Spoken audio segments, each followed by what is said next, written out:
ਇਹ ਕੋਈ ਮਜ਼ਾਕ ਦੀਆਂ ਗੱਲਾਂ ਨਹੀਂ ਹੈ। ਇੱਥੇ ਇੱਕ ਸੱਚੀ ਘਟਨਾ ਦੱਸਾਂਗੇ ਤੁਹਾਨੂੰ ਯਾਦ ਆ ਗਈ। ਇੱਕ ਬੱਚੀ ਕਹਿੰਦੇ ਹੈ, ਲਿਖਦੀ ਹੈ, ਬੋਲਦੀ ਹੈ ਇੱਕ ਇੰਟਰਵਿਊ ਦੇ ਵਿੱਚ ਕਿ ਮੇਰੇ ਡਾਕਟਰ ਨੇ ਮੇਰੀ ਰਿਪੋਰਟ ਦੇਖੀ, ਮੇਰੇ ਡਾਕਟਰ ਨੇ ਮੇਰੀ ਰਿਪੋਰਟ ਦੇਖੀ, ਕਿਉਂਕਿ ਉਹਨੂੰ ਪੋਲੀਓ ਹੋ ਗਿਆ ਸੀ 5 ਸਾਲ ਦੀ ਉਮਰ 'ਚ। ਕਿੰਨੇ ਸਾਲ ਦੀ ਉਮਰ 'ਚ?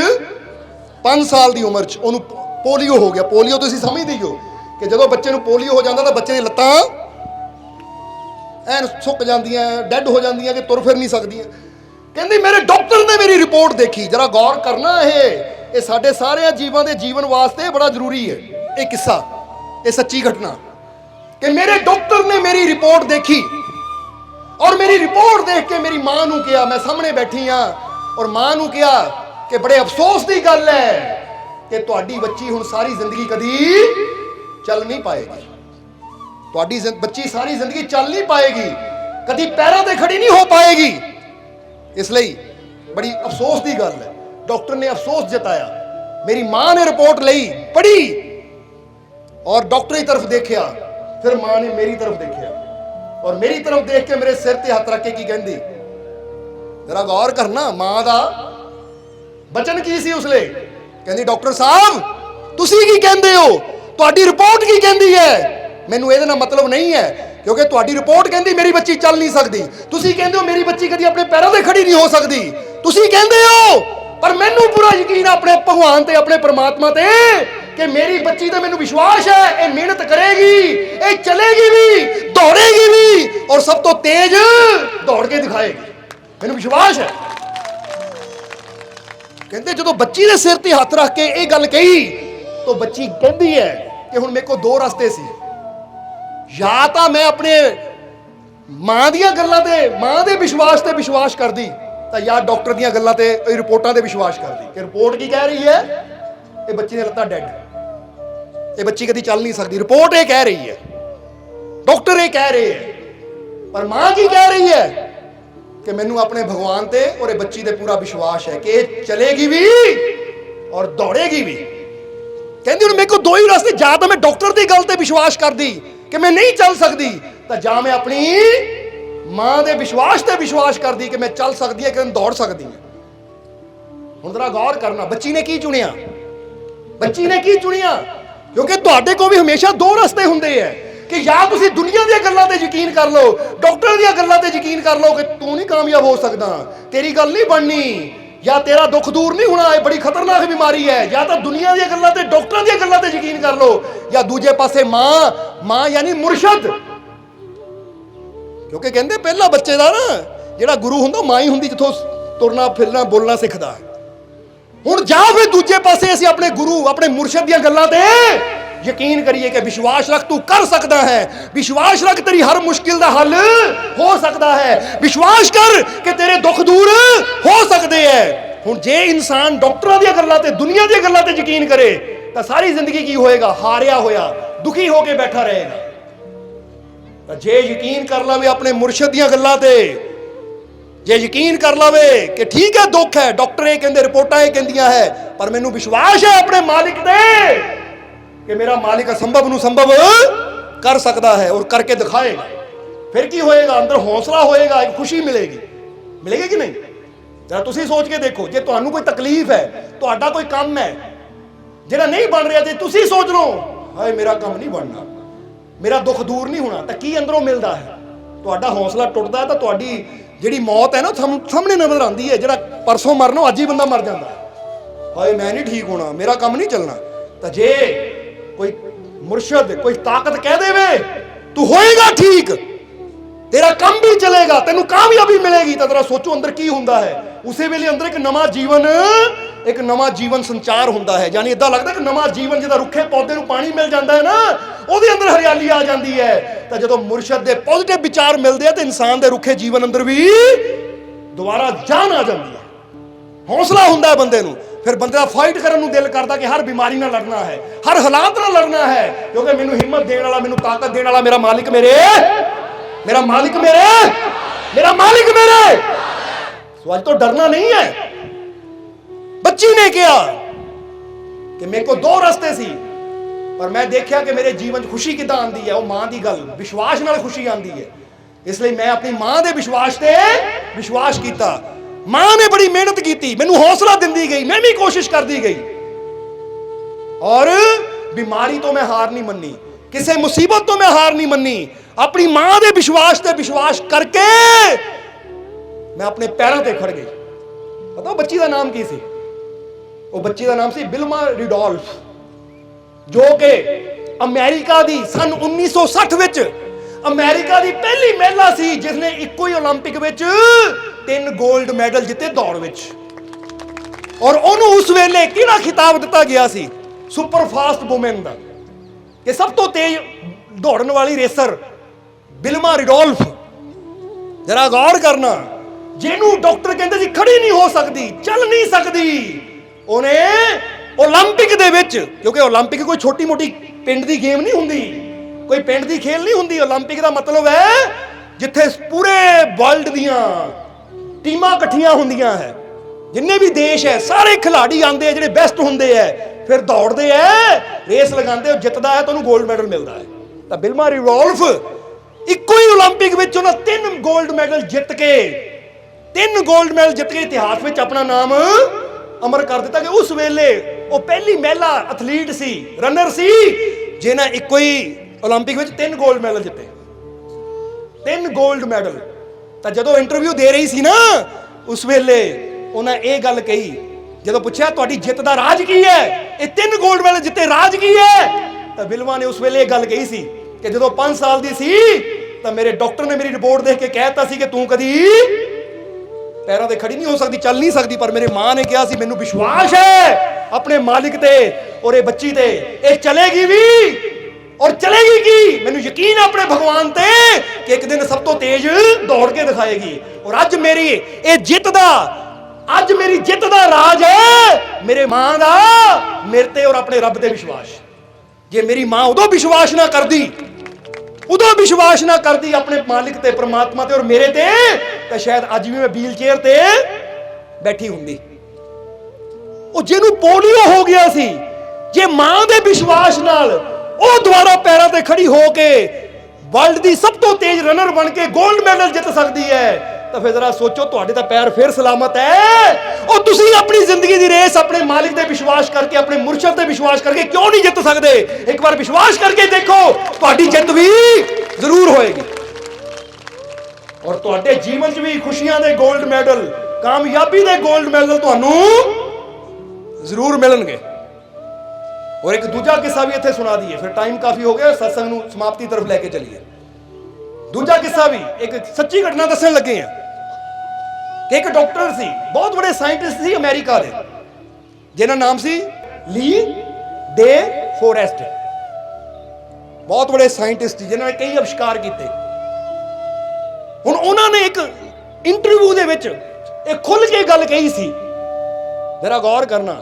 ली डे फॉरेस्ट ने एक गल बड़ी खुल के कही सी कि जिन्ना कि मैं विज्ञान नूं समझदा हां, इह संसार नूं समझदा हां, तो मैं एक गल कहंदा हां कि बंदा चाहे जिन्नी मर्जी तरक्की कर लवे, साइंस चाहे जिन्नी मर्जी तरक्की कर लवे, पर फिर भी वो कदी चंद्रमे ते नहीं पहुंच सकदी। चंद ते जाना नामुमकिन है।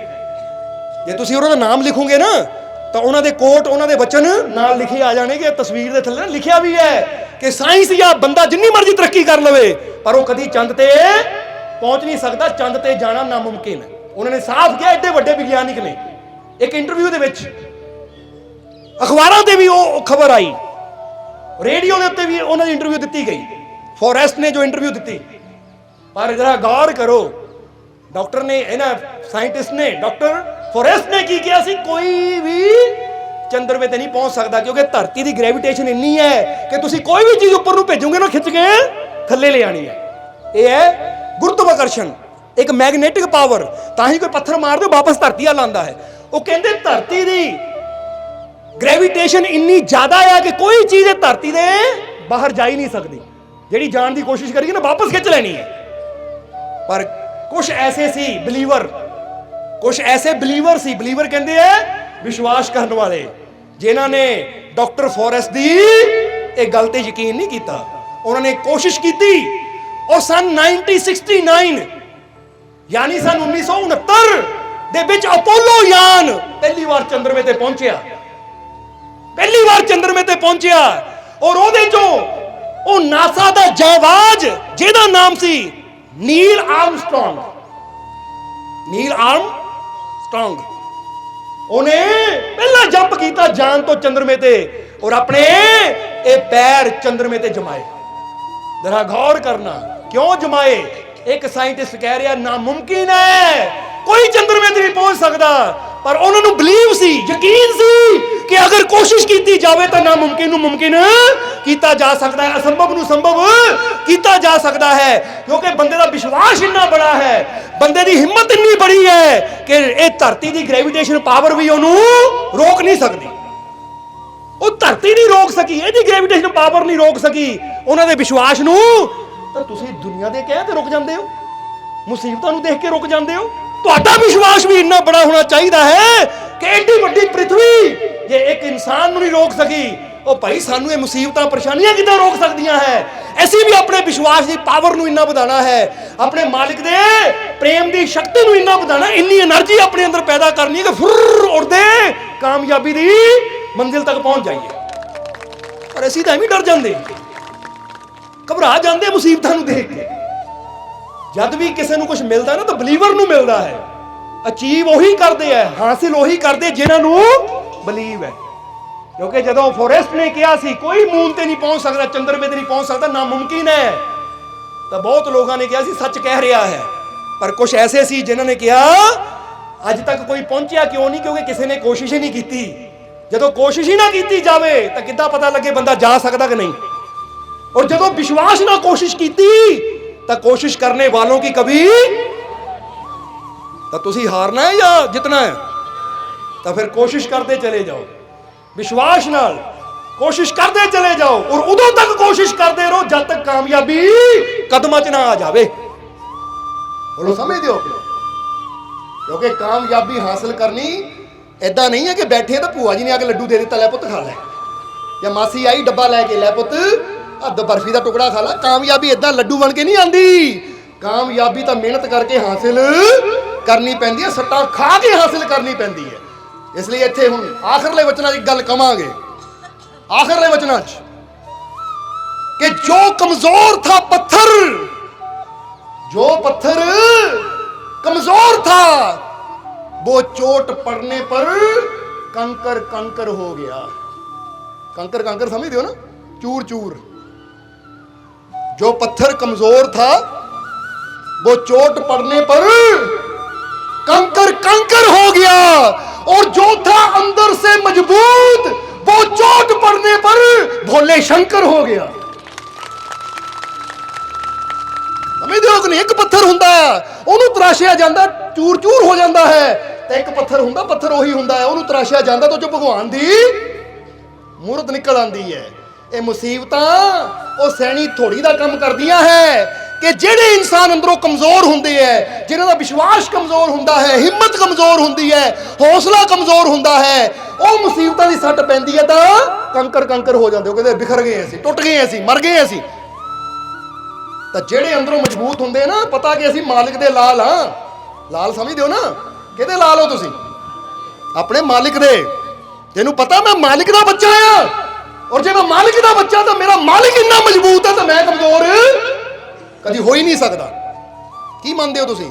ਕਮਜ਼ੋਰ ਬਾਪ ਦੇ ਬੱਚੇ ਹੋ ਜਾਂ ਮਜ਼ਬੂਤ ਬਾਪ ਦੇ, ਸ਼ਕਤੀਸ਼ਾਲੀ ਬਾਪ ਦੇ ਬੱਚੇ ਹੋ? ਕਿਉਂਕਿ ਜੈਸੇ ਤੁਸੀਂ ਮੰਨ ਲੈਣਾ ਨਾ ਵੈਸੇ ਹੀ ਤੁਹਾਨੂੰ ਰਿਜ਼ਲਟ ਮਿਲਣਾ ਸ਼ੁਰੂ ਹੋ ਜਾਣਾ। ਜੇ ਮੰਨਾਂਗੇ, ਜਿੱਦਾਂ ਹੁਣ ਸਮਝ ਲਓ ਕਿ ਜਿਹੜਾ ਗਿੱਦੜ ਗਿੱਦੜ ਦਾ ਬੱਚਾ ਹੁੰਦਾ ਉਹਨੂੰ ਕਹਿਣ ਦੀ ਲੋੜ ਨਹੀਂ, ਉੱਤੇ ਡਰਦਾ ਹੈ। ਤਾਂ ਜਿਹੜਾ ਸ਼ੇਰ ਸ਼ੇਰ ਦਾ ਬੱਚਾ ਹੁੰਦਾ ਹੈ ਉਹਨੂੰ ਕਹਿਣ ਦੀ ਲੋੜ ਨਹੀਂ ਹੁੰਦੀ, ਉਹ ਜੰਗਲ ਦਾ ਰਾਜਾ ਬਣ ਕੇ ਦਹਾੜਦਾ ਘੁੰਮਦਾ ਤਾਂ ਗਿੱਦੜ ਉਹਦੇ ਕੋਲ ਡਰਦੇ। ਤੁਸੀਂ ਕੀ ਮੰਨਦੇ ਹੋ? ਸਾਡਾ ਬਾਪ, ਸਾਡਾ ਮਾਲਿਕ ਕਮਜ਼ੋਰ ਹੈ, ਤਾਂ ਜੇ ਅਸੀਂ ਕਮਜ਼ੋਰ ਆ ਫਿਰ ਤਾਂ ਮੁਸੀਬਤਾਂ ਆਣਗੀਆਂ, ਟਕਰਾਣਗੀਆਂ। ਅਸੀਂ ਕੰਕਰ ਕੰਕਰ, ਹਾਏ ਮਰ ਗਿਆ, ਹਾਏ ਟੁੱਟ ਗਿਆ, ਹਾਏ ਮੇਰਾ ਕੁਛ ਨਹੀਂ ਰਿਹਾ, ਹਾਏ ਮੇਰਾ ਕੁਛ ਨਹੀਂ ਬਚਿਆ, ਹਾਏ ਇਹਨਾਂ ਮੁਸੀਬਤਾਂ ਨੇ ਮੈਨੂੰ ਤੋੜ ਕੇ ਰੱਖ ਦਿੱਤਾ। ਕਈ ਕਹਿੰਦੇ ਆ ਮੈਂ ਟੁੱਟ ਗਿਆ, ਮੈਂ ਮਰ ਗਿਆ। ਹੁਣ ਇਹਦਾ ਮਤਲਬ ਅੰਦਰੋਂ ਕਮਜ਼ੋਰ ਹੈ ਇਹ। ਇਹਨਾਂ ਨੂੰ ਯਕੀਨ ਨਹੀਂ ਹੈ ਕਿ ਸਾਡੇ ਅੰਦਰ ਉਹ ਕਿਹੜਾ ਸਰਵ ਸ਼ਕਤੀਸ਼ਾਲੀ ਪਿਤਾ ਬੈਠਾ ਹੈ, ਕਿਹਨੇ ਸਾਨੂੰ ਬਣਾਇਆ ਹੈ। ਔਰ ਜੇ ਸਾਡੇ ਮਾਲਿਕ ਨੇ ਜੋ ਖੁਦ ਮਜ਼ਬੂਤ ਹੈ, ਸ਼ਕਤੀਸ਼ਾਲੀ ਹੈ, ਉਹਨੇ ਸਾਨੂੰ ਬਣਾਇਆ ਤੇ ਅਸੀਂ ਕਮਜ਼ੋਰ ਕਦੀ ਹੋ ਹੀ ਨਹੀਂ ਸਕਦੇ। ਅਸੀਂ ਮਜ਼ਬੂਤ ਹਾਂ, ਔਰ ਮਜ਼ਬੂਤ ਪੱਥਰ ਤੇ ਚੋਟ ਪੈਂਦੀ ਹੈ ਤਾਂ ਉਹ ਟੁੱਟਦਾ ਨਹੀਂ ਹੈ, ਬਲਕਿ ਉਹਦੇ ਅੰਦਰੋਂ ਭਗਵਾਨ ਦੀ ਮੂਰਤੀ ਬਣ ਜਾਂਦੀ ਹੈ। ਇਸ ਲਈ ਮੁਸੀਬਤਾਂ ਨੂੰ ਦੇਖ ਕੇ, ਪਰੇਸ਼ਾਨੀਆਂ ਨੂੰ ਦੇਖ ਕੇ ਟੁੱਟੋ ਨਾ। ਇਹ ਨਾ ਕਹੋ ਹਾਏ ਮੈਂ ਬਿਖਰ ਗਿਆ, ਟੁੱਟ ਗਿਆ, ਰੋਵੋ ਨਾ, ਬਲਕਿ ਇੰਨਾ ਮਜ਼ਬੂਤ ਬਣ ਜਾਓ ਕਿ ਮੇਰੇ ਅੰਦਰ ਮੇਰਾ ਮਾਲਿਕ ਹੈ। ਜੇ ਮੁਸੀਬਤ ਟਕਰਾਏਗੀ ਤਾਂ ਜੋ ਮੇਰੇ ਅੰਦਰ ਵਿਅਰਥ ਹੈ, ਜੋ ਕਮੀਆਂ ਹੈ, ਉਹ ਲੈ ਕੇ ਜਾਏਗੀ, ਤਾਂ ਮੇਰੇ ਅੰਦਰੋਂ ਭਗਵਾਨ ਦੀ ਮੂਰਤ ਪ੍ਰਗਟ ਕਰਕੇ ਜਾਏਗਾ। इसलिए कमजोर था जो पत्थर, वो चोट पड़ने पर कंकर कंकर हो गया। जो था भीतर से मजबूत, वो चोट पड़ने पर भोले शंकर हो गया। ਹੁਣ ਤੁਸੀਂ ਵੀ ਮਹਾਦੇਵ ਹੋ ਸਕਦੇ ਹੋ, ਕਿਉਂਕਿ ਹਰ ਹਰ, ਇਹ ਕੀ ਮਤਲਬ ਹੈ? ਕਿਉਂ ਕਿਹਾ ਜਾਂਦਾ ਹਰ ਹਰ ਮਹਾਦੇਵ? ਹਰ ਹਰ ਦਾ ਮਤਲਬ ਹਰ ਹਰ ਦੇ ਅੰਦਰ, ਹਰ ਜਗ੍ਹਾ ਹੀ ਉਹ ਦੇਵਾਂ ਦਾ ਦੇਵ ਪਰਮਾਤਮਾ ਬੈਠਾ ਹੋਇਆ ਹੈ। ਉਹ ਅੰਦਰ ਹੈ ਸਭ ਦੇ। ਐ ਪਿਆਰੇ, ਉਹਦੀ ਸ਼ਕਤੀ ਨੂੰ ਪਹਿਚਾਨ। ਤੋ ਸ਼ਕਤੀ ਦਾ ਦਾਤਾ ਉਹ ਪਰਮਾਤਮਾ, ਉਹ ਪ੍ਰਭੂ, ਉਹ ਵਾਹਿਗੁਰੂ, ਉਹ ਅੱਲਾ, ਉਹ ਨਿਰੰਕਾਰ, ਉਹ ਕਿਤੇ ਤੇਤੋਂ ਦੂਰ ਨਹੀਂ ਹੈ। ਉਹ ਸਭ ਦੇ ਅੰਦਰ ਵਸਦਾ ਹੈ। ਜਿਹੜਾ ਉਹਦੀ ਤਾਕਤ ਤੇ ਵਿਸ਼ਵਾਸ ਕਰਦਾ ਹੈ, ਜਾਣ ਲੈਂਦਾ ਹੈ, ਉਹਦੀ ਤਾਕਤ ਦਾ ਲਾਭ ਲੈ ਲੈਂਦਾ, ਉਹ ਆਪ ਹੀ ਭਗਵਾਨ ਹੋ ਜਾਂਦਾ ਹੈ। ਇਸ ਲਈ ਤੁਸੀਂ ਕੀ ਬਣਨਾ ਹੈ? ਕੰਕਰ ਜਾਂ ਸ਼ੰਕਰ? ਇਹ ਡਿਸਾਈਡ ਕਰ ਲਓ ਤੁਸੀਂ। ਕੰਕਰ ਯਾਨੀ ਟੁਕੜੇ ਟੁਕੜੇ ਹੋ ਗਏ, ਮਰ ਗਏ, ਲੁੱਟ ਗਏ, ਹਰ ਵੇਲੇ ਰੋਈ ਜਾਣਾ। ਤਾਂ ਜਿਹੜਾ ਹੁੰਦਾ ਨਾ, ਉਹ ਜ਼ਹਿਰ ਦਾ ਪਿਆਲਾ ਵੀ ਭੋਲੇ ਸ਼ੰਕਰ ਦੀ ਤਰ੍ਹਾਂ ਪੀ ਲੈਂਦਾ ਤਾਂ ਉਫ ਤੱਕ ਨਹੀਂ ਕਰਦਾ। ਉਹ ਕਹਿੰਦਾ ਹਰ ਮੁਸੀਬਤ ਦਾ ਪਿਆਲਾ ਪੀਣ ਨੂੰ ਤਿਆਰ ਹੈ, ਕਿਉਂਕਿ ਮੈਨੂੰ ਯਕੀਨ ਹੈ ਇਹ ਜ਼ਹਿਰ ਜ਼ਹੂਰ ਮੇਰਾ ਕੁਝ ਵੀ ਵਿਗਾੜ ਨਹੀਂ ਸਕਦੇ। ਡਰਦੇ ਤਾਂ ਉਹ ਹੈ ਜ਼ਹਿਰ ਪੀਣ ਤੋਂ ਜਿਨ੍ਹਾਂ ਨੂੰ ਫਿਕਰ ਹੋਵੇ ਕਿਤੇ ਜ਼ਹਿਰ ਮੈਨੂੰ ਖਤਮ ਨਾ ਕਰ ਦੇਵੇ। ਤਾਂ ਜਿਹਨੂੰ ਯਕੀਨ ਹੋਵੇ ਉਹ ਕਹਿੰਦਾ ਲੈ ਇਹ ਜ਼ਹਿਰ ਨੇ ਮੇਰਾ ਕੀ ਵਿਗਾੜਨਾ ਹੈ, ਕਿਉਂਕਿ ਮੇਰੇ ਅੰਦਰ ਬਹੁਤ ਬੜੀ ਸ਼ਕਤੀ ਬੈਠੀ ਹੋਈ ਹੈ। ਇਸੇ ਭਰੋਸੇ ਤੇ ਤਾਂ ਮੀਰਾ ਵੀ ਜ਼ਹਿਰ ਦਾ ਪਿਆਲਾ ਪੀ ਗਈ, ਕਿਉਂਕਿ ਉਹਨੂੰ ਆਪਣੇ ਸਤਿਗੁਰ ਤੇ ਵਿਸ਼ਵਾਸ ਸੀ ਕਿ ਜ਼ਹਿਰ ਬੜਾ ਛੋਟਾ ਤਾਂ ਮੇਰੇ ਸਤਿਗੁਰ ਦੀ ਕਿਰਪਾ ਬਹੁਤ ਬੜੀ ਹੈ। ਜਿੱਦਾਂ ਕਹਿੰਦੇ ਨਾ, ਸਮੁੰਦਰ ਦੇ ਵਿੱਚ ਤੁਸੀਂ ਇੱਕ ਕੋਲੀ ਜ਼ਹਿਰ ਦੀ ਪਾ ਵੀ ਦਿਓ ਤਾਂ ਸਮੁੰਦਰ ਨੂੰ ਕੀ ਫਰਕ ਪੈਣਾ? ਕੋਈ ਸਮੁੰਦਰ ਦਾ ਪਾਣੀ ਜ਼ਹਿਰੀਲਾ ਹੋ ਜਾਣਾ ਹੈ? ਜਵਾਬ ਦਿਓ ਸਾਨੂੰ। ਪਰ ਇੱਕ ਛੋਟਾ ਜਿਹਾ ਗਲਾਸ ਹੋਵੇ ਜਾਂ ਇੱਕ ਛੋਟੀ ਜਿਹੀ ਬਾਲਟੀ ਹੋਵੇ, ਜਾਂ ਇੱਕ ਬੂੰਦ ਹੀ ਪਾ ਦਿਓ, ਸਮੁੰਦਰ ਵਿੱਚ ਬਾਲਟੀ ਵੀ ਪਾ ਦਿਓ ਤਾਂ ਉਹਨੂੰ ਕੋਈ ਫਰਕ ਨਹੀਂ ਪੈਣਾ। ਤਾਂ ਇੱਕ ਘਰ ਬਾਲਟੀ ਪਈ ਹੈ ਨਾ ਪਾਣੀ ਦੇ ਵਿੱਚ, ਇੱਕ ਬੂੰਦ ਪਾ ਦਿਓ ਤਾਂ ਬਹੁਤ ਫਰਕ ਪੈਣਾ, ਪੂਰਾ ਪਾਣੀ ਜ਼ਹਿਰੀਲਾ ਹੋ ਜਾਣਾ ਹੈ। ਹੁਣ ਤੁਸੀਂ ਜ਼ਰਾ ਸਮਝ ਕੇ ਦੇਖੋ ਕਿ ਤੁਸੀਂ ਆਪਣੇ ਅੰਦਰ ਆਪਣੇ ਮਾਲਿਕ ਦੇ ਪ੍ਰੇਮ ਦਾ, ਆਪਣੇ ਮਾਲਿਕ ਦੇ ਵਿਸ਼ਵਾਸ ਦਾ ਐਸਾ ਸਮੁੰਦਰ ਬਣਾ ਦਿਓ ਕਿ ਦੁਨੀਆ ਦੇ ਦੁੱਖਾਂ ਪਰੇਸ਼ਾਨੀਆਂ ਰੂਪੀ ਜ਼ਹਿਰ ਅੰਦਰ ਜਾਣ ਤਾਂ ਤੁਹਾਡਾ ਅਸਰ ਹੀ ਨਾ ਕੋਈ ਹੋਵੇ, ਪਤਾ ਹੀ ਨਾ ਲੱਗੇ ਕਿ ਕੀ ਗਿਆ ਮੇਰੇ ਅੰਦਰ। ਕਿਉਂਕਿ ਮੇਰਾ ਪ੍ਰੇਮ ਹੀ ਇੰਨਾ ਬੜਾ, ਵਿਸ਼ਵਾਸ ਹੀ ਇੰਨਾ ਬੜਾ ਹੈ ਕਿ ਉੱਥੇ ਆ ਮੁਸੀਬਤਾਂ, ਪਰੇਸ਼ਾਨੀਆਂ, ਤਕਲੀਫਾਂ ਦੇ ਜ਼ਹਿਰ ਤਾਂ ਬੜੇ ਛੋਟੀ ਜਿਹੀ ਗੱਲ ਲੱਗਦੀ ਹੈ। ਤਾਂ ਜੇ ਸਾਡਾ ਵਿਸ਼ਵਾਸ ਹੀ ਨਿੱਕਾ ਜਿਹਾ ਹੋਵੇ, ਗਲਾਸ ਜਿੰਨਾ, ਸਾਡਾ ਵਿਸ਼ਵਾਸ ਹੀ ਬਾਲਟੀ ਜਿੰਨਾ ਹੋਵੇ, ਛੋਟਾ ਜਿਹਾ, ਤਾਂ ਫਿਰ ਮਾੜੀ ਜਿਹੀ ਮੁਸੀਬਤ ਆਂਦੀ ਤਾਂ ਅਸੀਂ ਮਰ ਗਏ, ਮਰ ਗਏ, ਮਰ ਗਏ, ਹੁਣ ਗਏ, ਹੁਣ ਗਏ, ਹੁਣ ਨਹੀਂ ਬਚਣਾ। ਤਾਂ ਇਹਦਾ ਮਤਲਬ ਕੀ ਹੈ ਕਿ ਸਾਡਾ ਵਿਸ਼ਵਾਸ, ਸਾਡਾ ਪ੍ਰੇਮ ਬੜਾ ਛੋਟਾ ਹੈ। ਹੁਣ ਇਹ ਛੋਟੇ ਪ੍ਰੇਮ ਨੂੰ ਬੜਾ ਕਰਨ ਦਾ ਵਕਤ ਆ ਗਿਆ ਹੈ ਅਗਰ ਜੀਵਨ ਦਾ ਆਨੰਦ ਲੈਣਾ ਹੈ। ਆਪਣੇ ਵਿਸ਼ਵਾਸ ਨੂੰ ਬੜਾ ਕਰਨ ਦਾ ਵਕਤ ਆ ਗਿਆ ਅਗਰ ਜੀਵਨ ਦਾ ਆਨੰਦ ਲੈਣਾ ਹੈ। ਆਪਣੀ ਸੋਚ ਨੂੰ ਉੱਚੀ ਜਗ੍ਹਾ ਲਿਜਾਣ ਦਾ ਵਕਤ ਆ ਗਿਆ ਹੈ ਜੇ ਜੀਵਨ ਦਾ ਆਨੰਦ ਲੈਣਾ। ਇਸ ਲਈ ਛੋਟਾ ਸੋਚਣਾ ਬੰਦ ਕਰੋ, ਬੜਾ ਸੋਚਣਾ ਸ਼ੁਰੂ ਕਰੋ। ਬੜੇ ਦਾ ਮਤਲਬ ਕੀ ਹੈ ਕਿ ਬੜੇ ਮਾਲਿਕ ਨਾਲ ਜੁੜਾਂਗੇ, ਬੜੇ ਮਾਲਿਕ ਤੇ ਵਿਸ਼ਵਾਸ ਰੱਖਾਂਗੇ ਤਾਂ ਸਾਡੀ ਹਿੰਮਤ, ਸਾਡਾ ਹੌਸਲਾ, ਸਾਡਾ ਸਾਹਸ, ਸਾਡਾ ਵਿਸ਼ਵਾਸ ਆਪੇ ਹੀ ਬੜਾ ਹੋ ਜਾਏਗਾ। ਕਿਉਂਕਿ ਮੈਂ ਨੀਵਾਂ ਮੇਰਾ ਮੁਰਸ਼ਿਦ ਉੱਚਾ, ਉੱਚੀਆਂ ਦੇ ਸੰਗ ਲਾਈ ਸਦਕੇ ਜਾਵਾਂ ਇਹਨਾਂ ਉੱਚੀਆਂ ਤੋਂ ਜਿਹਨਾਂ ਨੀਵਿਆਂ ਨਾਲ। ਜਿੱਦਾਂ ਬਾਜ ਨੇ ਖਰਗੋਸ਼ ਨੂੰ ਫੜਿਆ, ਲਿਜਾ ਕੇ ਟਾਹਣੀ ਤੇ ਬਿਠਾ ਦਿੱਤਾ, ਕਿਉਂਕਿ ਪਤਾ ਖਰਗੋਸ਼ ਦੀ ਪਹੁੰਚ ਹੈ ਨਹੀਂ ਇੱਥੇ ਆਣ ਦੀ, ਮੈਂ ਹੀ ਚੱਕ ਕੇ ਬਿਠਾ ਲਾਵਾਂ। ਤਾਂ ਇਦਾਂ ਹੀ ਮੁਰਸ਼ਿਦ ਦਾ ਇਹੀ ਤਾਂ ਕੰਮ ਹੁੰਦਾ ਹੈ ਕਿ ਮੁਰਸ਼ਿਦ ਨਾਲ ਜੋ ਜੁੜ ਜਾਂਦਾ ਹੈ, ਜੋ ਉਹਦੀ ਸ਼ਰਨ ਜਾ ਜਾਂਦਾ ਹੈ, ਫਿਰ ਉਹਨੂੰ ਵੀ, ਉਹਦੀ ਸੋਚ ਨੂੰ ਵੀ ਥੱਲੇ ਉਠਾ ਕੇ ਉੱਚੀ ਜਗ੍ਹਾ ਬਿਠਾ ਦਿੰਦਾ ਹੈ। ਜਦੋਂ ਉੱਚੀ ਜਗ੍ਹਾ ਬਹਿ ਜਾਂਦਾ ਫਿਰ ਮੁਰਸ਼ਿਦ ਕਹਿੰਦਾ ਲੈ ਹੁਣ, ਜਿੱਦਾਂ ਖਰਗੋਸ਼ ਨੂੰ ਕਿਹਾ ਬਾਜ ਨੇ ਲੈ ਧੁੱਪ ਦਾ ਆਨੰਦ ਲੈ, ਤਾਂ ਫਿਰ ਮੁਰਸ਼ਿਦ ਕਹਿੰਦਾ ਲੈ ਪਿਆਰਿਆ ਹੁਣ ਰੱਬ ਦੀ ਰਹਿਮਤ ਦਾ ਆਨੰਦ ਲੈ। ਕਿਉਂਕਿ ਮੁਰਸ਼ਿਦ ਹੋ ਗਿਆ ਬਾਜ, ਖਰਗੋਸ਼ ਹੋ ਗਿਆ ਇਨਸਾਨ, ਲੂੰਬੜੀ ਹੋ ਗਈ ਮੁਸੀਬਤਾਂ, ਤਾਂ ਧੁੱਪ ਹੋ ਗਈ ਰੱਬ ਦੀਆਂ ਰਹਿਮਤਾਂ। ਜੇ ਰੱਬ ਦੀਆਂ ਰਹਿਮਤਾਂ ਦਾ ਆਨੰਦ ਲੈਣਾ ਤਾਂ ਉੱਚੀ ਜਗ੍ਹਾ ਬਹਿ ਕੇ ਮੁਰਸ਼ਿਦ ਦੇ ਨਾਲ ਅਸੀਂ ਆਨੰਦ ਲੈ ਸਕਦੇ। ਇਕੱਲਾ ਨਹੀਂ ਆਨੰਦ ਲੈ ਸਕਦਾ ਬੰਦਾ। ਲੈ ਸਕਦੇ ਹੋ ਇਕੱਲਾ ਆਨੰਦ? ਹੁਣ ਜਰਾ ਸੋਚੋ, ਇੱਕ ਨੌਜਵਾਨ ਦੀ ਸ਼ਾਦੀ ਹੋਵੇ, ਇਕੱਲਾ ਹੀ ਤੁਰਿਆ ਹੋਵੇ ਸਿਹਰਾ ਜਿਹਾ ਲਾ ਕੇ, ਕੋਈ ਨਾਲ ਹੋਵੇ ਹੀ ਨਾ, ਆਨੰਦ ਲੈ ਲੇਗਾ ਉਹ? ਮਜ਼ਾ ਆਏਗਾ ਉਹਨੂੰ? ਜਵਾਬ ਦੇਣਾ ਤੁਸੀਂ। ਅਜਾ ਭੁੱਖ ਲੱਗ ਗਈ, ਤੁਸੀਂ ਬੋਲਦੇ ਨਹੀਂ ਇੱਕ ਦਾ ਨਾ, ਕਮਾਲ ਦੀ ਗੱਲ। ਜਾਂ ਮਜ਼ਾ ਨਹੀਂ ਆ ਰਿਹਾ? ਫਿਰ ਆ ਰਿਹਾ ਨਾ, ਇੰਨਾ ਆਨੰਦ ਭਰ ਦਿੱਤਾ ਤੁਹਾਡੇ ਅੰਦਰ, ਹੁਣ ਤਾਂ ਤੁਹਾਡਾ ਜੋਸ਼ ਉੱਤੇ ਫਟਣ ਨੂੰ ਫਿਰੀਏ ਕਿ ਪੂਰੇ ਕਪੂਰਥਲੇ ਨੂੰ ਪਤਾ ਲੱਗ ਜਾਵੇ ਭਾਈ ਉੱਥੇ ਕੀ ਹੋ ਰਿਹਾ ਹੈ। ਇੰਨਾ ਜੋਸ਼, ਇੰਨੀ એનર્ਜੀ।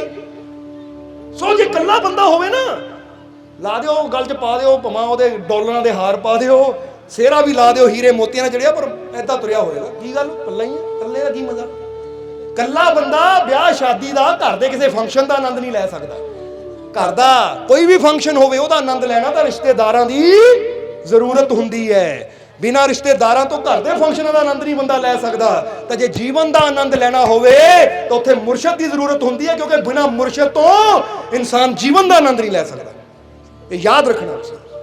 ਇਸ ਲਈ ਜੇ ਜੀਵਨ ਦਾ ਆਨੰਦ ਲੈਣਾ ਹੈ ਤਾਂ ਫਿਰ ਕਹਿੰਦੇ ਜੁੜਨਾ ਹੀ ਪੈਣਾ ਸੱਚੇ ਕਾਮਿਲ ਮੁਰਸ਼ਦ ਦੇ ਨਾਲ, ਫਕੀਰਾਂ ਦੀ ਸੋਬਤ ਵਿੱਚ ਆਣਾ ਹੀ ਪੈਣਾ ਹੈ। ਫਿਰ ਹੀ ਅਸੀਂ ਜੀਵਨ ਦਾ ਪੂਰਾ ਆਨੰਦ ਲੈ ਸਕਦੇ ਹਾਂ। ਫਿਰ ਹੀ ਸਾਡੀਆਂ ਜੀਵਨ ਦੀਆਂ ਕਮੀਆਂ ਜਿਹੜੀਆਂ ਪੂਰੀਆਂ ਹੋ ਸਕਦੀਆਂ ਹੈ। ਫਿਰ ਹੀ ਸਾਡਾ ਜੀਵਨ ਖੁਸ਼ਹਾਲ ਹੋ ਸਕਦਾ ਹੈ। ਕਿਉਂਕਿ ਇਹ ਪੱਥਰ ਅੰਦਰੋਂ ਸ਼ੰਕਰ ਫੇਰ ਹੀ ਪ੍ਰਗਟ ਹੋਏਗਾ ਜਦੋਂ ਕੋਈ ਸੱਟ ਮਾਰਨ ਵਾਲਾ ਹੋਏਗਾ। ਤਾਂ ਜੇ ਸੱਟ ਮਾਰਨ ਵਾਲਾ ਹੀ ਕੋਈ ਕਹਿੰਦੇ ਨਾ ਮੂਰਤੀਕਾਰ ਨਾ ਹੋਵੇ ਤਾਂ ਪੱਥਰ ਪੱਥਰ ਹੀ ਰਹਿ ਜਾਂਦਾ ਹੈ। ਪੱਥਰ ਉਸ ਲਈ ਭਗਵਾਨ ਬਣਦਾ ਹੈ ਜਦੋਂ ਮੂਰਤੀਕਾਰ ਦੇ ਹੱਥੇ ਚੜਦਾ ਹੈ, ਯਾਨੀ ਉਹਦੀ ਸੱਟ ਸਹਿੰਦਾ ਹੈ। ਇਸ ਲਈ ਜਦੋਂ ਮੁਰਸ਼ਦ ਦੀਆਂ ਸੱਟਾਂ, ਗਿਆਨ ਦੀਆਂ ਸੱਟਾਂ ਅਸੀਂ ਖਾਂਦੇ ਹਾਂ ਨਾ, ਤਾਂ ਫਿਰ ਸਾਡੇ ਅੰਦਰੋਂ ਭਗਵਾਨ ਦੀ ਮੂਰਤ ਪ੍ਰਗਟ ਹੋ ਜਾਂਦੀ ਹੈ।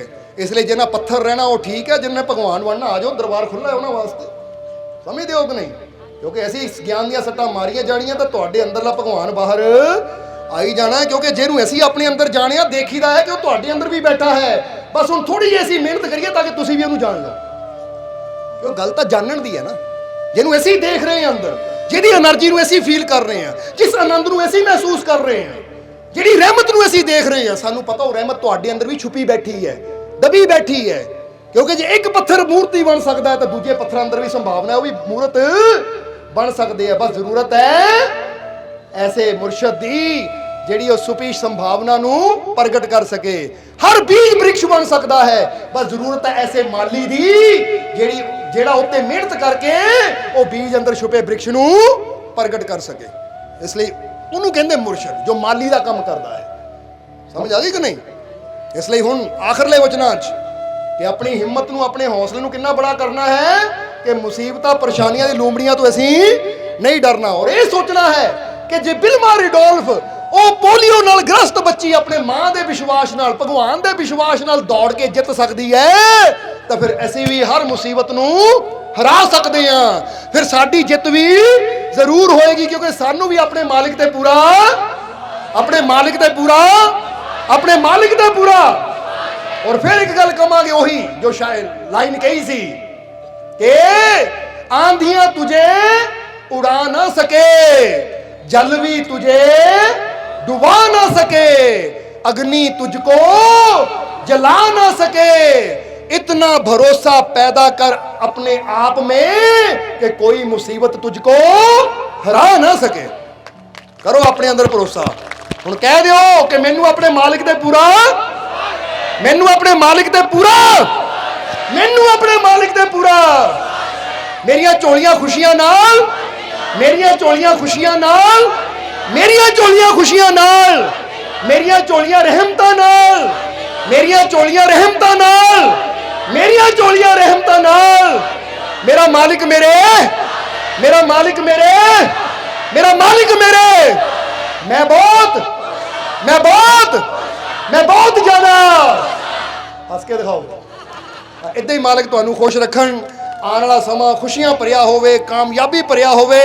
और यही हुण अंत विच साडी अपने मालिक दे चरणा च अरदास है कि मालिक तुहाडीआं सब दीआं तकलीफां, दुखां, दर्दां, परेशानियां नूं दूर करन। तुहाडे अंदर इन्नी हिम्मत, इन्ना हौसला, इन्ना साहस, इन्ना विश्वास पैदा करन कि तुसीं माड़ियां मोटियां जां बड़ियां तो बड़ियां मुसीबतां नूं इदां चुटकी वजा के जिद्दां पता कहंदा मेरे बाएं हाथ दा काम है कि लै ये मेरी मालिक दी रहमत दे सामने ये दुख तकलीफां तो बाएं हाथ दा काम है। आ गईयां है कोई दुख तो कबो आ गया, ऐदा कट के सुट दो यार।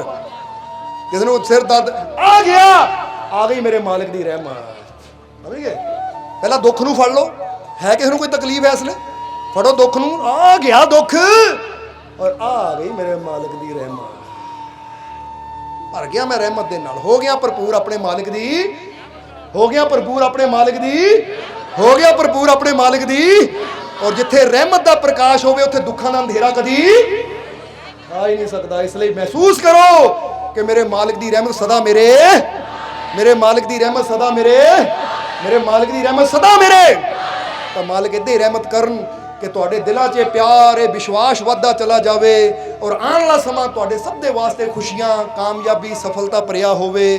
ਤੁਹਾਡੀਆਂ ਤਕਲੀਫਾਂ, ਦੁੱਖਾਂ, ਦਰਦਾਂ, ਪਰੇਸ਼ਾਨੀਆਂ ਨੂੰ ਮਾਲਕ ਦੂਰ ਕਰਨ ਔਰ ਤੁਹਾਡੀ ਸਭ ਦੀ ਝੋਲੀ ਨੂੰ ਖੁਸ਼ੀਆਂ, ਰਹਿਮਤਾਂ, ਬਰਕਤਾਂ ਨਾਲ ਭਰਪੂਰ ਕਰਨ। ਔਰ ਜਰਾ ਹੱਸ ਕੇ ਦਿਖਾਓ, ਖੁੱਲ ਕੇ ਜ਼ਰਾ ਹੋਰ ਉੱਚਾ, ਹੋਰ ਕਿੰਨਾ ਕੁ ਹੱਸ ਸਕਦੇ ਹੋ? ਬਸ ਇੰਨਾ ਵੀ ਹੋਰ ਵੀ ਹੈ। ਹਾਂ, ਜਿੱਦਾਂ ਇਸ ਵੇਲੇ ਤੁਸੀਂ ਸਾਰੇ ਖੁਸ਼ ਹੋ, ਤੁਹਾਡੇ ਫੇਸ ਤੇ, ਚਿਹਰੇ ਤੇ ਸਮਾਈਲ ਹੈ। ਇਹ ਮਾਲਕ ਇੰਨੀ ਕਿਰਪਾ ਕਰਨ ਕਿ ਤੁਹਾਡੇ ਚਿਹਰੇ ਤੇ ਸਮਾਈਲ ਸਦਾ ਬਣੀ ਰਵੇ। ਇਹ ਖੁਸ਼ੀਆਂ ਵੱਧਦੀਆਂ ਚਲੀਆਂ ਜਾਣ ਤੁਹਾਡੇ ਜੀਵਨ 'ਚ, ਤੁਹਾਡੇ ਅੰਦਰ ਵਿਸ਼ਵਾਸ ਵੱਧਦਾ ਚਲਾ ਜਾਵੇ। ਤੁਹਾਡੀਆਂ ਤਕਲੀਫਾਂ, ਦੁੱਖਾਂ ਨੂੰ ਮਾਲਕ ਦੂਰ ਕਰਕੇ ਤੁਹਾਨੂੰ ਸਭ ਨੂੰ ਤੰਦਰੁਸਤੀ ਔਰ ਅੱਛੀ ਜ਼ਿੰਦਗੀ, ਅੱਛੀ ਸਿਹਤ ਮਾਲਕ ਅਤਾ ਕਰਨ ਔਰ ਆਪਣੀ ਕਿਰਪਾ, ਦਇਆ, ਮਿਹਰ ਹਮੇਸ਼ਾ ਮਾਲਕ ਤੁਹਾਡੇ ਤੇ ਬਣਾਏ ਰੱਖਣ। ਇਹੀ ਸਾਡੀ ਉਸ ਮਾਲਕ ਦੇ ਚਰਨਾਂ 'ਚ ਅਰਦਾਸ ਬੇਨਤੀ ਹੈ। ਹੁਣ ਸਤਸੰਗ ਦੀ ਸਮਾਪਤੀ ਵੇਲੇ ਦੱਸ ਦੇਣਾ ਚਾਹਾਂਗੇ, ਅੱਜ ਕਿੰਨੀ ਤਰੀਕ ਹੈ? 12 ਔਰ 2 ਦਿਨ ਬਾਅਦ ਕਿੰਨੀ ਤਰੀਕ ਹੈ? 14, 11ਵੀਂ ਰੋਜ਼ ਦਾ ਦਿਨ ਹੈ। ਸਮਝਦੇ ਹੋ ਕਿ ਨਹੀਂ? ਇਸ ਲਈ 11ਵੀਂ ਰੋਜ਼ ਦਾ ਦਿਨ ਮਹੀਨੇ ਬਾਅਦ ਆਉਂਦਾ ਹੈ। ਸਾਲ ਦੀ ਆਖਰੀ 11ਵੀਂ ਹੈ, ਦਸੰਬਰ ਮਹੀਨੇ ਦੀ ਇਹ 11ਵੀਂ ਹੈ, ਸਾਲ ਦੀ 2021 ਦੀ ਆਖਰੀ 11ਵੀਂ। ਸੋ ਕੋਸ਼ਿਸ਼ ਕਰੀਏ ਲਾਸਟ 11ਵੀਂ ਤੇ ਮਾਲਕ ਦੇ ਦਰਬਾਰ 'ਚ ਹਾਜ਼ਰੀ ਲਗਾ ਕੇ ਸਤਸੰਗ ਸੁਣ ਕੇ ਮਾਲਕ ਦੀਆਂ ਰਹਿਮਤਾਂ ਜਿੱਦਾਂ ਅੱਜ ਲਈਆਂ ਹੈ ਇੱਦਾਂ ਹੀ ਰਹਿਮਤਾਂ ਲੈ ਕੇ ਆਈਏ। ਸੋ ਕੋਸ਼ਿਸ਼ ਕਰੋ ਪਰਸੋਂ 14 ਤਰੀਕ 11ਵੀਂ ਰੋਜ਼ ਦੇ ਦਿਨ ਮਾਲਕ ਦੇ ਕਦਮਾਂ 'ਚ ਪਹੁੰਚੋ ਔਰ ਆਪਣੀ ਜ਼ਿੰਦਗੀ, ਆਪਣਾ ਜੀਵਨ ਸਫਲ ਬਣਾਓ। ਔਰ ਤੁਹਾਡੇ ਬਿਲਕੁਲ ਨਜ਼ਦੀਕ ਸਿੱਧਵਾਂ ਦੋਨਾ ਵੀ ਸਤਸੰਗ ਹੈ। ਕਿੰਨੀ ਤਰੀਕ ਦਾ? 29 ਤਰੀਕ ਦਾ, ਇਸੇ ਮਹੀਨੇ ਦੀ 29 ਤਰੀਕ ਦਾ। ਪਰ ਉਹ 29 ਦੂਰ ਹੈ, ਪਰ ਤੁਸੀਂ 14 ਨੂੰ ਪਹਿਲਾਂ ਪਹੁੰਚ ਜਾਣਾ, ਫਿਰ 29 ਨੂੰ ਸਿੱਧਵਾਂ ਦੋਨਾ ਵਿਖੇ ਪਹੁੰਚ ਕੇ ਵੀ ਸਤਸੰਗ ਦਾ ਆਨੰਦ ਲੈਣਾ ਹੈ। ਔਰ ਹੁਣ ਫਿਰ ਕਹਾਂਗੇ ਕਿ ਮਾਲਿਕ ਤੁਹਾਨੂੰ ਸਦਾ ਖੁਸ਼ੀਆਂ, ਰਹਿਮਤਾਂ, ਬਰਕਤਾਂ ਨਾਲ ਭਰਪੂਰ ਰੱਖਣ ਔਰ ਆਪਣੀ ਕਿਰਪਾ, ਦਇਆ ਤੁਹਾਡੇ ਤੇ ਬਣਾਈ ਰੱਖਣ। ਇਹੀ ਸਾਡੀ ਉਸ ਮਾਲਿਕ ਦੇ ਚਰਨਾਂ 'ਚ ਅਰਦਾਸ ਬੇਨਤੀ ਹੈ। ਔਰ ਹੁਣ ਅੰਤ ਵਿੱਚ ਤੁਹਾਡੇ ਸਭ ਦੇ ਅੰਦਰ ਵਸਦੇ ਉਸ ਮਾਲਿਕ ਨੂੰ ਅਸੀਂ ਪ੍ਰਣਾਮ ਕਰਦੇ ਹਾਂ। ਸਾਡਾ ਪ੍ਰਣਾਮ ਸਵੀਕਾਰ ਕਰੋ। जय मालिकां दी। वीडियो अच्छी लगी हो तो कृपया इसे शेयर जरूर करें। आपके शेयर करने से अगर किसी की जिंदगी में अच्छा बदलाव आता है, पॉजिटिव चेंज आती है, तो ये भी आपकी तरफ से किया गया एक नेक कर्म होगा, एक सेवा होगी। तो वीडियो को शेयर जरूर करें और वीडियो देखने के लिए सर्व संजय दरबार कांटियां शरीफ यूट्यूब चैनल को सब्सक्राइब करें और फेसबुक पेज को फॉलो करना ना भूलें। जय मालिकां दी।